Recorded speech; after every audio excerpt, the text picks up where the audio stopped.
Semen analysis test के बारे में आज मैं आपको सारी इन्फॉर्मेशन देने वाला हूं, तो वीडियो को पूरा ज़रूर से देखें। यहाँ पे सीमेन एनालिसिस टेस्ट या फिर आप कह सकते हो कि स्पर्म टेस्ट, सबसे पहला क्वेश्चन आता है कि कब करवाया जाता है। तो दो सिनारियो होते हैं मोस्ट कॉमन।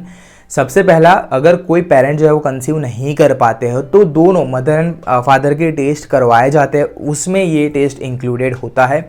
सेकंड सिनारियो, अगर कोई ऑपरेशन करवाया है जैसे कि नसबंदी, तो उसके कुछ वीक्स के बाद देखने के लिए कि वो सक्सेसफुल है कि नहीं, ये दो सिनारियो में जो है वो ये टेस्ट को परफॉर्म करवाया जाता है। अगर हम प्राइस की बात करें तो कुछ 500 रुपये से लेकर 1000 रुपये के आसपास ये टेस्ट की प्राइस हो सकती है। डिफ़र कर सकता है आप कहाँ पे हो, कौन सी लेबोरेटरी में जा रहे हो। प्रोसेस क्या है आप सभी को पता है, आपको स्पर्म का सैंपल देना होता है, आपका काम वहाँ पे ख़त्म हो गया है, ठीक है। लेकिन यहाँ पे ये टेस्ट में क्या रिजल्ट आता है, उससे पहले आपको क्या चीज़ें ध्यान में रखनी चाहिए अगर आप ये टेस्ट करवाने जा रहे हो। तो बहुत ही कुछ सिंपल चीज़ है। अगर आपका मान लीजिए कल सीमेन एनालिसिस का टेस्ट स्केड्यूल है, तो एटलीस्ट 24 to 48 आवर्स तक आपको जो है वो अल्कोहल या फिर कोई ड्रग की आपको हैबिट है तो वो आपको नहीं कंज्यूम करना चाहिए, स्मोकिंग नहीं करना चाहिए। एंड अगर आपकी कोई ऑनगोइंग ट्रीटमेंट चल रही है, कोई मेडिसिन चल रही है, तो वो आपको नहीं लेनी चाहिए। एंड लास्ट में एटलीस्ट 24 आवर्स तक ना आपको सेक्स करना है या फिर मैस्ट्रिब्यूट करना है। मतलब पर्पज़ ये है कि आपका स्पर्म जो है वो इजेक्ट नहीं होना चाहिए उतने टाइम के लिए। अब बात करते हैं कि इसके अंदर रिजल्ट में क्या क्या चीज़ें देखी जाती है। बेसिकली इसके 6 पैरामीटर्स होते हैं। सबसे पहला जो पैरामीटर होता है वो है स्पर्म शेप। अब स्पर्म का एक शेप होता है, आप सभी को पता होगा, राइट। यहाँ पे आप इमेज में भी देख पा रहे हो। अगर आपके जो टोटल स्पर्म है उसमें एटलीस्ट 50% से ज़्यादा अगर अपने शेप में नहीं है तो ये एक बड़ी दिक्कत हो सकती है।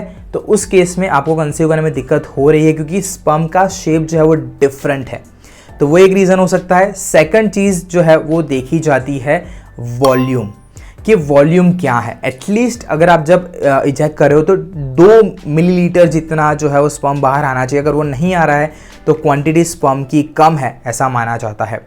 उसके बाद उसकी पीएच वैल्यू भी मैटर करती है। पीएच वैल्यू कितनी होनी चाहिए, 7.2 से लेके 7.8 के बीच में आपके स्पर्म की पीएच वैल्यू होनी चाहिए। 7.2 से कम है तो आपके बॉडी में कोई दिक्कत है, 7.8 से ज़्यादा है उसका मतलब है कि आपको कोई इन्फेक्शन है, वो सीवर कंडीशन में भी हो सकता है। उसके बाद देखा जाता है कि मूवमेंट्स क्या है। जब स्पर्म इजेक्ट होता है तो तकरीबन 1 घंटे तक उसकी मूवमेंट होती है, तो वो हो रही है या नहीं वो देखा जाता है। अगर वो मोमेंट्स नहीं हो रही है तो भी जो है वो पेरेंट्स को कंसीव करने में दिक्कत हो सकती है।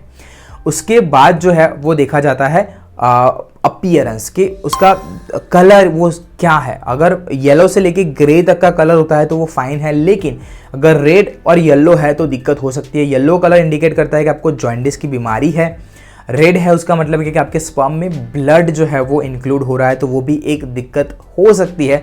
तो उस केस में जो है आपको फर्दर डायग्नोसिस करवाने जाना पड़ सकता है। और लास्ट में देखा जाता है स्पर्म काउंट, कि आपका स्पर्म काउंट कितना निकल के आता है। अगर हम बात करें पर 1 मिलीलीटर जो है वो 20 to 200 मिलियन स्पर्म काउंट होना चाहिए। अगर उससे कम है तो दिक्कत जो है वो हो सकती है, तो आपको शायद से कोई मेडिसिन लेनी पड़ सकती है। तो इतने पैरामीटर्स जो है वो सीमेन एनालिसिस टेस्ट के रिपोर्ट में देखे जाते हैं। कुछ चीज़ें ऑटोमेटिकली हो जाती है, कुछ मैन्युअली डॉक्टर चेक करते हैं, उसके बाद आपको रिपोर्ट सबमिट किया जाता है और इसके बेसिस पे काफ़ी इन्फॉर्मेशन जो है वो डॉक्टर्स को मिलती है। आशा रखता हूँ सीमेन एनालिसिस टेस्ट के बारे में जितनी भी मैंने इन्फॉर्मेशन आपके साथ शेयर की है वो आपको ठीक से समझ आई होगी। अभी भी कोई डाउट है तो आप मुझे कमेंट सेक्शन में पूछ सकते हो, वहाँ पे हम डेफिनेटली बात करेंगे और आपके डाउट्स को क्लियर करने की कोशिश मेरी पूरी रहेगी। अगले वीडियो में आपसे मुलाकात होगी, तब तक के लिए जय हिंद, वंदे मातरम।